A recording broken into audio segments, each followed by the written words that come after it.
कहानी की शुरुआत में हम एक टीचर को देखते हैं जो रशिया में रहती है और वहाँ की एक यूनिवर्सिटी में पढ़ाती है। वो एक टीचर को पसंद करती थी जो एस्ट्रोफिजिसिस्ट है, यानी कि आसमान के बारे में रिसर्च करने वाला, जैसे स्टार्स, प्लैनेट, सियारे वगैरह। और क्योंकि वो टीचर भी उसे पसंद करता था, इसलिए जल्द दोनों शादी करनी थी। कुछ महीनों बाद वो प्रेग्नेंट हो गई, यानी उनका बच्चा पैदा होने वाला था और ये दोनों अपने बच्चे की दुनिया में आने की वजह से बहुत खुश थे। उसका हस्बैंड कहता है कि जब हमारा बच्चा पैदा हो जाएगा तो मैं उसका नाम जुपिटर रखूंगा, जो एक प्लैनेट का नाम भी है, क्योंकि एस्ट्रोफिजिसिस्ट होने की वजह से उसे ये नाम काफी पसंद था। पर उसकी वाइफ को ये नाम पसंद नहीं आया, इसीलिए वो मना कर देती है, जिस बात को लेकर उनकी बहस हो गई। जिस दौरान कुछ लुटेरे उनके घर में घुस गए और घर का सारा सामान लूटने लगते हैं। वो काफी सारे लुटेरे थे। उनमें से एक लुटेरा उसके हस्बैंड का टेलीस्कोप उठा लेता है, यानी कि दूरबीन जैसी मशीन, जिसकी मदद से ही वो आसमान में देखता था। और क्योंकि ये उसने अपनी मेहनत की कमाई से बनाया था, तो ये उसे बहुत प्यारा था, इसलिए वो उस लुटेरे को कहता है कि प्लीज तुम इसे मत ले जाओ। लेकिन चोर ने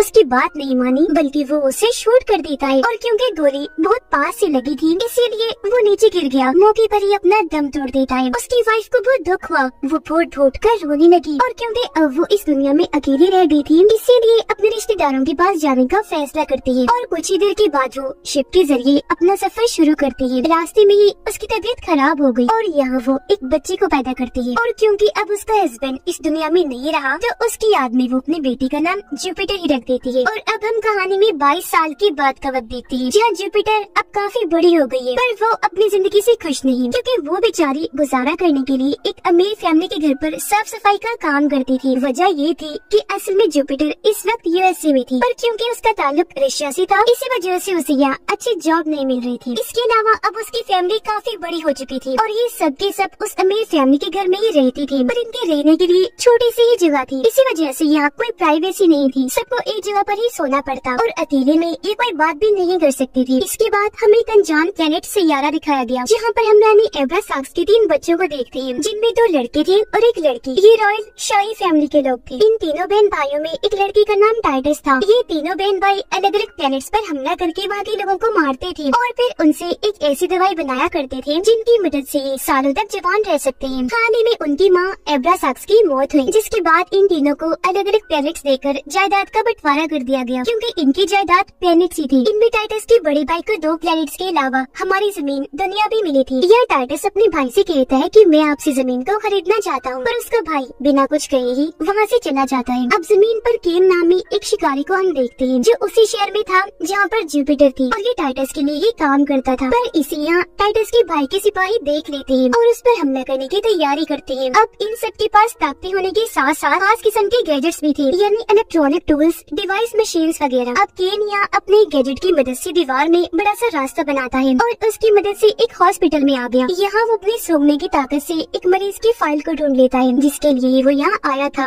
और वो एक लड़की की फाइल थी। अब फाइल को लेकर वो यहाँ से जाने ही लगा था कि तभी उसके सामने वो तीनों शिकारी आ जाते हैं। इससे पहले वो इस पर हमला करते हैं कि इन अपने उड़ने वाले जूतों को ऑन करता है, जो भी गैजेट की तरह ही काम करते थे। उनमें लाइट्स जलना शुरू हो गई और ये वहाँ से तेज भागना शुरू कर देता है। ये देखकर तीनों शिकारी भी बाहर आ गए। तब तक केन हवा में उड़ना शुरू हो गया था और वो शिकारी उस पर अपने बड़े बड़े हाई टेक्नोलॉजी हथियारों से हमला करने लगते हैं, जो हथियार मशीन गन जैसे लग रहे थे। केन भी कम नहीं था, अपने खतरनाक हथियारों से वो भी इनके हमलों का बराबर जवाब दे रहा था। वो दीवारों पर, तारों पर ऐसे भागता है जैसे कि वो जमीन पर भाग रहा है। उसकी स्पीड काफी तेज थी, जिसकी मदद से आखिरकार वो इनसे भाग ही जाता है, जिसके बारे में ये फौरन अपने दोस्त टाइटस के भाई को बताने का फैसला करते हैं। अपने प्लेनेट पर टाइटस की बहन अपने साथियों को कह रही होती है कि मैं जमीन पर हमला करना चाहती हूँ, लेकिन चुप कर, इस बारे में मेरे भाइयों को पता नहीं लगना चाहिए। टाइटस के भाई को पता चला कि जमीन पर एक लड़की है जिसके अंदर खास किस्म का डीएनए है, इसीलिए अपने लोगों को कहता है कि उस लड़की को फौरन ढूंढ कर पहले उसका टेस्ट करो, और अगर कुछ गलत लगे, तुम्हें शक हो, तो फौरन उसे मार डाल। और अब हम जमीन पर उसी लड़की को देखते हैं जो असल में जुपिटर की दोस्त होती है, और क्योंकि वो अकेली थी तो उसकी मदद करने के लिए जुपिटर उसके घर की साफ सफाई करती है। पर तभी जुपिटर को अपनी दोस्त के चीख की आवाज सुनाई दी। जब वहाँ चेक करने गई तो वहाँ का नजारा देखकर काफी दंग रह गई। उसकी दोस्त बेहोशी की हालत में हवा में उड़ रही थी और उसके आसपास ग्रे रंग के बहुत सारे अजीब तरह के एलियंस थे, जिनके पास गन जैसी मशीन थी, जिसकी मदद से वो उसकी दोस्त का टेस्ट कर रही थी। ये देखकर जुपिटर पास नहीं जाती बल्कि उनकी तस्वीर बनाने लगती है। पर तभी उसकी मॉम की कॉल आ गई। जैसे ही मोबाइल की बेल बजी, एलियंस का ध्यान उसकी तरफ हो गया और वो उस पर भी झपट पड़े। एलियंस जुपिटर और उसकी दोस्त की कुछ देर की पहले की याददाश्त मिटाकर वहाँ से से चले जाते हैं। ये दोनों बेहोश थी। जब इन्हें होश आया तो इन्हें कुछ भी याद नहीं आ रहा था कि क्या हुआ। इन्हें बस अजीब लग रहा था। रात को जब जुपिटर अपनी फैमिली के साथ बैठकर खाना खा रही थी तो वो अपने एक कजन से कुछ पैसे उधार मांगती है, क्योंकि उसे भी अपने डैड जैसा बनना था और उनकी ही तरह आसमान पर रिसर्च करनी थी, जिसके लिए जाहिर है उसे टेलीस्कोप चाहिए था। पर उसका कजन ये कहकर मना कर देता है कि तुम कोई अच्छी सी जॉब कर लो और खुद पैसे कमाओ। इस बात से जुपिटर को बुरा लगा। वो जब अकेली थी तो उसका दूसरा कजन आकर कहता है कि अगर तुम मेरे साथ काम में मदद करवा दिया करोगी तो मैं तुम्हें कुछ पैसे दे दिया करूँगा ताकि तुम टेलीस्कोप खरीद सको। जो सुनकर वो मान गई, साथ में काफी खुश भी हो जाती है। अगले दिन जुपिटर अपनी दोस्त बनकर हॉस्पिटल में गई। वो अपने फोन में एलियंस की तस्वीर देखती है, जो हालांकि उसने खुद ही बनाई थी, पर क्योंकि एलियंस ने याददाश्त को मिटा दिया था तो उसे कुछ याद नहीं आ रहा था। लेकिन इससे पहले वो कुछ समझ पाती, यह डॉक्टर आ गया जो उसे सर्जरी के लिए बुलाने आया था। पर जैसे उसे बेड पर लिटाया गया वो हवा में उड़ने लगी। असल में ये डॉक्टर्स नहीं थे बल्कि एलियंस थे, जो डॉक्टर्स का रूप लेकर अब उसके डीएनए को चेक करने आए थे। उन्हें यहाँ गड़बड़ लगी, इसलिए वो उसे मारने की कोशिश करने लगे। लेकिन तभी यहाँ भागता हुआ केन आ जाता है और वो अपनी गन से इनको शूट करने लगता है। उसने एक बार में कई सारे शॉट्स किए, जिससे कुछ एलियंस की तो वही मौत हो जाती है। उड़ने वाले एलियंस उड़ते हुए दीवारों पर जाकर बैठ गए, जिन्हें भी केन मार गिराता है। तब तक जुपिटर भी नीचे आने लगी, पर उसके गिरने से पहले ही केन उसे गोद में लेकर बचा लेता है और यहाँ से भाग गया। अब शिप में टाइटस को ये खबर मिली कि केन ने आखिर उस लड़की को ढूंढ लिया है जिसके अंदर वो खास किस्म का डीएनए है, जो और कोई नहीं बल्कि जुपिटर थी, क्योंकि वो खास डीएनए उसका था न कि उसकी दोस्त का। इसलिए अब टाइटस अपने एक शिप भेजता है उन्हें यहाँ लाने के लिए। टाइटस के भाई को भी पता चल गया कि केन उस लड़की को लेकर वहाँ से भाग चुका है, जो सुनकर उसे बहुत गुस्सा आया। इसीलिए वो अपने साथियों पर चिल्लाता है कि जाओ और उनकी तलाश करो, मुझे कैसे भी करके वो लड़की चाहिए और इसके लिए अपनी सिक्योरिटी डबल कर दो। जुपिटर को जब होश आई तो वो सामने केन को पाती है, जो उसे बताने लगा कि जमीन के अलावा दुनिया में और भी कई सारे ऐसे प्लैनेट्स हैं जहाँ जिंदगी मुमकिन है और वहाँ अलग अलग तरह की क्रिएचर्स और अलग नस्लें रहती हैं, जैसे कि एलियंस, वेयरवुल्फ वगैरह। आगे वो बताता है कि मैं भी असल में वेयरवुल्फ ही हूँ, यानी आधा इंसान और आधा भेड़िया, और मुझे खास आर्मी के लिए पैदा किया गया था। यहाँ वो अपने खास किस्म की उड़ने वाली जूते और ऐसा गैजेट दिखाता है जिसकी मदद से वो किसी भी दीवार, दरवाजे, खिड़की पर सुराख करके रास्ता बनाता है। यहाँ भी वो ऐसा करके दिखाता है। अब जुपिटर को यकीन नहीं आया, इसलिए उसने अपना हाथ अंदर करके चेक किया। तब अंदर उसका हाथ चला गया और अब केन उसे गोद में उठाकर उस रास्ते से होकर दूसरी साइड पर आ गया। तब तक टाइटस का शिप भी यहाँ आ गया था, जिसके अंदर केन जुपिटर को ले जाने लगा। पर तभी यहाँ टाइटस के भाई के भेजे हुए सिपाही आ गए, जो अब पहले से काफी ज्यादा थे और वो शिप पर हमला करके उसे तबाह बर्बाद करते हैं। शिप के टुकड़े टुकड़े हो गए। अब तभी जुपिटर यहाँ से नीचे गिरने लगी, पर केन उसे पहले ही पकड़कर हवा में उड़ने लगा और यहाँ से भागना शुरू कर देता है। लेकिन वो सिपाही उस पर भी हमला करके अंधाधुंध शूट्स उस पर करने लगते हैं, पर क्योंकि वो काफी स्पीड में था इसलिए जुपिटर को लेकर जैसे तैसे यहाँ से भाग ही जाता है। अगले दिन केन एक गाड़ी चुराता है और जुपिटर को अपने साथ अपने दोस्त के घर ले जाने लगा। रास्ते में वो केन से पूछती है कि आखिर ये लोग मेरे पीछे इस तरह क्यों पड़े हैं, मुझे क्यों मारना चाहते हैं, जिस पर केन उसे समझाता है कि एब्रासाक्स रानी के बच्चों की आपस में जंग है जो तुम्हारी वजह से हो रही है, क्योंकि एक भाई तुम्हें मारना चाहता है जबकि दूसरा भाई टाइटस तुम्हें बचाना चाहता है। और एब्रासाक्स की फैमिली पूरे यूनिवर्स यानी सारी दुनिया में सबसे ताकतवर फैमिली है। आगे वो ये भी बताता है कि ये सिपाही जमीन पर जहाँ भी तबाही मचाते हैं वो ग्रे कलर के एलियंस बाद में उस जगह की तोड़फोड़ ठीक करके उस जगह को बिल्कुल पहले जैसा बना देते हैं और तो और ग्रे एलियंस को जो कोई भी देखता है वो उस इंसान की याददाश्त मिटा देते हैं और अभी हमले की वजह से जो तबाही हुई ग्रे एलियंस उसे भी ठीक कर देंगे और वहाँ मौजूद लोगों की याददाश्त को भी मिटा देंगे ताकि किसी को कुछ याद न रहे। केन ने ये भी कहा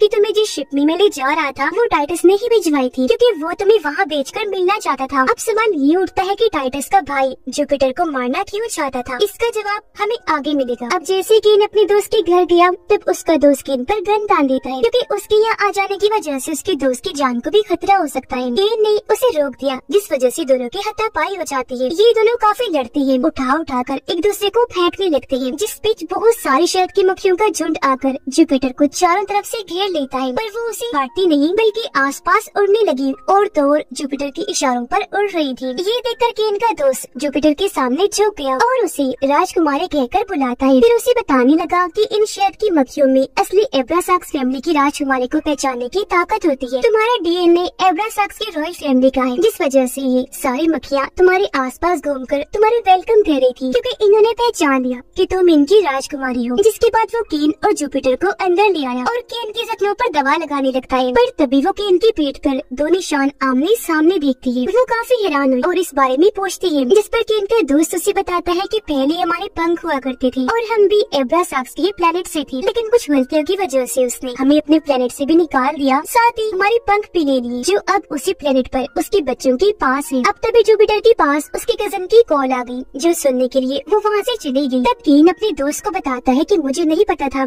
कि जुपिटर राजकुमारी है, मैं तो इसे बस वैसे पकड़ के टाइटस के हवाले करना चाहता था ताकि वो मुझे मेरे पंख वापस दे दे। अब जब जुपिटर वापस आई तो केन का दोस्त उसे बताता है कि जमीन पर पहले से ही इंसान नहीं थे, बल्कि पहले यहाँ डायनासोर्स का राज हुआ करता था, पर एब्रासाक्स के लोगों ने जमीन पर पहले सभी डायनासोर्स का खात्मा किया, फिर किसी और प्लेनेट से इंसानों को लाकर जमीन पर छोड़ दिया ताकि वो यहाँ अपनी आबादी बढ़ा सके, क्योंकि उन्हें इंसानों से मतलब जो था वो उनकी मदद से हमेशा जवान रहने वाली दवाई बनाना चाहते थे। वो ये बातें कर ही रही थी कि तभी केन आकर बताता है कि हमें चारों तरफ से टाइटस के भाई के सिपाहियों और उन ग्रे एलियंस ने घेर लिया है, जो यहाँ भी जुपिटर को मारने के लिए आ गई है। तो अब यहाँ वो दोनों जुपिटर को बचाने के लिए उनसे लड़ने लगे। केन अंदर ही लड़ रहा था, वो टांगों से किक्स मार मार कर उनका खात्मा कर रहा था, जबकि उसका दोस्त शूट कर रहा था, जिससे सिपाही और एलियंस उड़ उड़कर दूर दूर जाके गिर रहे थे। अब जब जुपिटर केन के दोस्त के साथ बाहर थी, तब एक शिकारी गन से शूट करके केन के दोस्त को दूर गिराता है और जुपिटर की तरफ बढ़ने लगा। अब ये जुपिटर को बचाने के लिए मक्खियाँ उस शिकारी को चारों तरफ से घेर लेती है, जिस बीच जुपिटर को मौका मिल गया यहाँ से भागने का और वो झाड़ियों में भागने लगी, लेकिन तभी उसके सामने फिर से वो शिकारी आ गया, जो उसे मारकर बेहोश कर देता है और वो दूर जाके गिरती है। और फिर तभी यहाँ बहुत सारे ग्रे एलियंस उसके पास आने लगे जुपिटर को मारने के लिए, जिस बीच यहाँ टाइटस के भाई के वो तीनों खास सिपाही आ गए और वो अपने ही सभी सिपाहियों को और एलियंस को मार गिराते हैं और बेहोश जुपिटर को उठाकर अपने स्पेसशिप में ले जाने लगी। ये चीज केन ने देख ली थी, वो भागकर इस तरफ आने लगा। इससे पहले शिप उड़ती, वो उसे पकड़कर लटक जाता है। ये शिप एक दूसरे प्लेनेट पर आई, जहाँ वो सिपाही जुपिटर को टाइटस की बहन को बेच देते हैं। अब जुपिटर को जब होश आई तो वो देखती है कि उसने बहुत ही खूबसूरत कपड़े पहने हुए हैं। वो अब बिल्कुल रानी ही लग रही थी और इस वक्त एक महल में थी। वो जब आगे बढ़ी तो तभी वहाँ टाइटस की बहन आ जाती है, जो जुपिटर को देखकर काफी हैरान रह गई, क्योंकि जुपिटर का चेहरा उसकी माँ एब्रासाक्स से काफी मिलता है। अब टाइटस की बहन उसे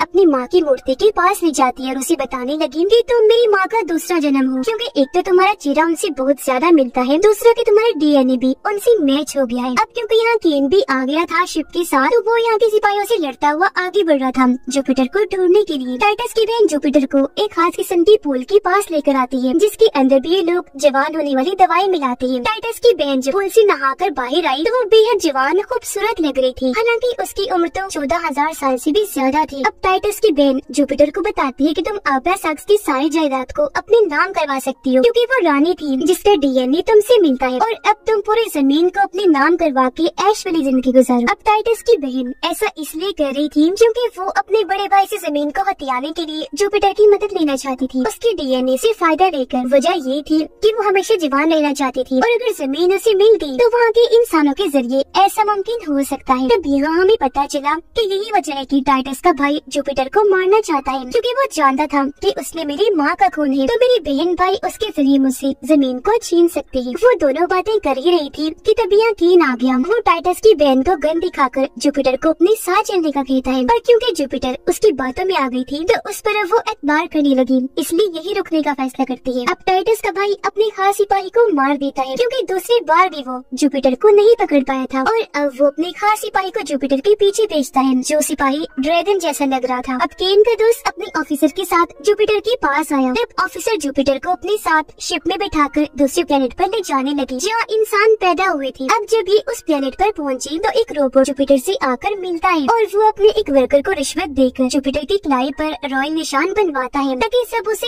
ऐसे पहचाने कि ये भी रॉयल फैमिली की रानी है। अब जब जुपिटर और केन बात कर रही थी तो यहाँ उसका दोस्त आ गया, जो दोनों को चारों तरफ से घेर लेता है, क्योंकि वो टाइटस से सौदा कर चुका था जुपिटर को उसके पास लाने का। ऐसे करके उसने अपने ही दोस्त से इनको धोखा दे दिया था। थोड़ी ही देर में जुपिटर को टाइटस के सामने लाया जाता है, तो वो उसे कहता है कि अगर तुम मेरे साथ खाना खाओगी तो मैं तुम्हें वापस जमीन पर भिजवा दूंगा, जबकि टाइटस के गार्ड्स केन को एक जेल में बंद कर देते हैं। अब जब जुपिटर और टाइटस खाना खा रहे थे तो वो उससे केन के बारे में पूछती है कि वो कहाँ गया, जिस पर टाइटस उससे झूठ बोल देता है कि वो अपने घर जा चुका है। आगे वो जुपिटर को बताता है कि जवान होने की दवाई इंसानों को मार कर बनाई जाती है। वो फिर उसे एक जगह पर लेकर गया और वहाँ कई सारे बोतल्स दिखाकर कहता है कि वो दवा इसमें भरकर बेची जाती है। यहाँ के लोगों ने इसे बिजनेस बनाया हुआ है। मेरी माँ ने इस बिजनेस को रोकना चाहा, जिस वजह वजह से किसी ने उन्हें मरवा दिया और अब मैं भी अपनी माँ की तरह बनकर इस बिजनेस को रोकूंगा ताकि इन सारों की जान बचा ली जाए। अब ये सुनकर जुपिटर को उस पर यकीन हो गया, पर अब वो यहाँ उसे अंगूठी दिखाकर शादी के लिए पूछता है कि क्या तुम मुझसे शादी करोगी, और अपने बहन भाइयों के खिलाफ लड़ाई करने का उससे कहता है, जिस पर अब जुपिटर को उस पर शक होने लगा। अब टाइटस केन से जाकर मिलता है, जहाँ टाइटस ने उसे बताया कि मेरा प्लान जुपिटर से शादी करने का है, जिसके बाद मैं उसे मार दूंगा ताकि उसके बाद जमीन पर कब्जा कर सकूं। फिर वो केन को कहता है कि तुमने हमें धोखा दिया है, तुम जुपिटर का साथ दे रही थी, जो कहकर वो उसे शिप से बाहर फेंकवा देता है। लेकिन गिरने से पहले केन एक हिफाजती गिर पर टांग मारकर उसे तोड़कर अपने साथ बाहर गिरा लेता है, फिर उसकी मदद से अपनी जान भी बचा लेता है। अब तभी यहाँ टाइटस की शिप एक रास्ता बनाकर यहाँ से भाग जाती है। इतनी ही देर में ऑफिसर की शिप भी यहाँ आ गई, जो केन की जान बचा लेते हैं। अंदर आकर केन उनसे कहता है कि जुपिटर की जान को खतरा है, उसे बचा लो प्लीज। और यहाँ वो अपने दोस्त से भी मिला, उससे भी मदद मांगता है। उसका दोस्त कहता है कि मैं शर्मिंदा हूँ, माफ करना, मैंने तुम्हें धोखा दिया, मैं मजबूर था क्योंकि टाइटस ने मेरी बीमार बेटी का इलाज करवाने के लिए लालच में मुझसे वो सब करवाया। जुपिटर की फैमिली उसके लापता होने की वजह से काफी परेशान थी, जहाँ तभी टाइटस के भाई का वो खास ड्रैगन जैसा सिपाही आ जाता है और उन सबको गिरफ्तार करके अपने साथ ले जाता है। जुपिटर टाइटस को कहते हैं कि मैं तुमसे शादी नहीं कर रही और बताओ कि केन कहाँ है, जिस पर वो फिर से झूठ बोल देता है कि उसने हम पर हमला कर दिया था, जिस वजह से हमने उसे यहाँ से निकाल दिया। और तुम फिक्र न करो, हमारी ये शादी सिर्फ एक समझौता है जिससे हम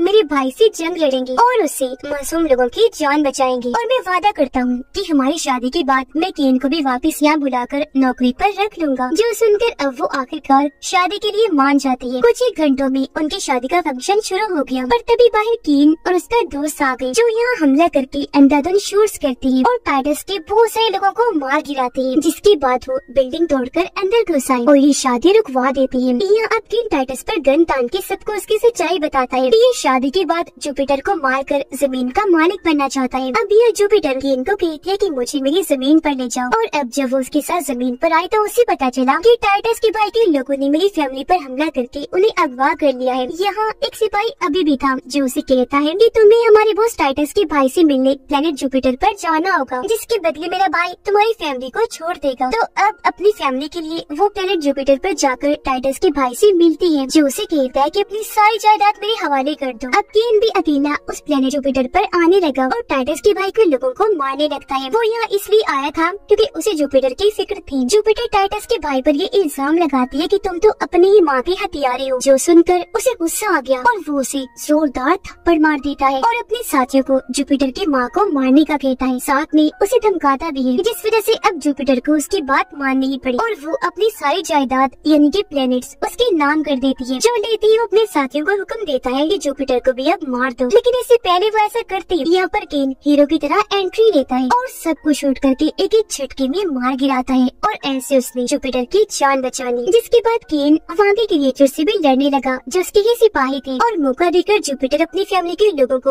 ऑफिसर की शिप में भेजने लगी। इस बीच पीछे से टाइटस का भाई जुपिटर पर वार कर दिया, लेकिन वो उसके ही पैर पर शूट कर देती है और अब यहाँ उसका महल टूटना शुरू हो गया। उधर केन सभी क्रिएचर्स को अपने जाल में फंसा कर मार गिराता है और जुपिटर टाइटस के भाई से लड़ती है, उसे खूब मारती है। यहाँ धमाका हुआ, महल टूटकर गिरना शुरू हो गया। इस बीच टाइटस का भाई भी नीचे गिर गया और ऐसे उसका खेल खत्म। बहुत बुरी तरह उसकी मौत हो जाती है। अब यह जुपिटर भी गिरने लगी, लेकिन झट से वहाँ केन आकर उसे बचा लेता है और उड़ाकर वहाँ से ले गया। कुछ टाइम के बाद हम जुपिटर को फिर से अपनी फैमिली के साथ देखते हैं, जो अब अपनी इस जिंदगी से बहुत खुश है। तभी उसका कजन भी उसे टेलीस्कोप गिफ्ट के तौर पर लाकर देता है, जिसे देखकर वो बहुत खुश हो गई। काम खत्म करने के बाद वो केन से जाकर मिलती है। अब यहाँ पता चला कि आखिर जुपिटर सभी प्लैनेट्स की रानी बन गई है, लेकिन उसने फिर भी अपनी नॉर्मल जिंदगी को चुना, जहाँ वो अपनी फैमिली के साथ रहेगी। और तो अब केन के भी पंख वापिस आ गई थी। अब हर जगह जुपिटर का राज होगा, न कि एब्रासाक्स के बच्चों का। तो अब कोई भी तबाही नहीं होगी, न ही इंसान मारे जाएंगे, सब कुछ ठीक हो जाएगा, हर जगह अमन सुकून होगा। जुपिटर और केन क्योंकि एक दूसरे को पसंद करते थे, इसीलिए गले से लग जाते हैं और एंजॉय करने के लिए वो वहाँ से एक साथ उड़ गए। ये दोनों खूब मस्ती करते हैं और ऐसी उनकी और सबकी जिंदगी काफी खुशहाल बन जाती है। और इसी के साथ इस फिल्म की कहानी यहीं पर खत्म हो जाती है।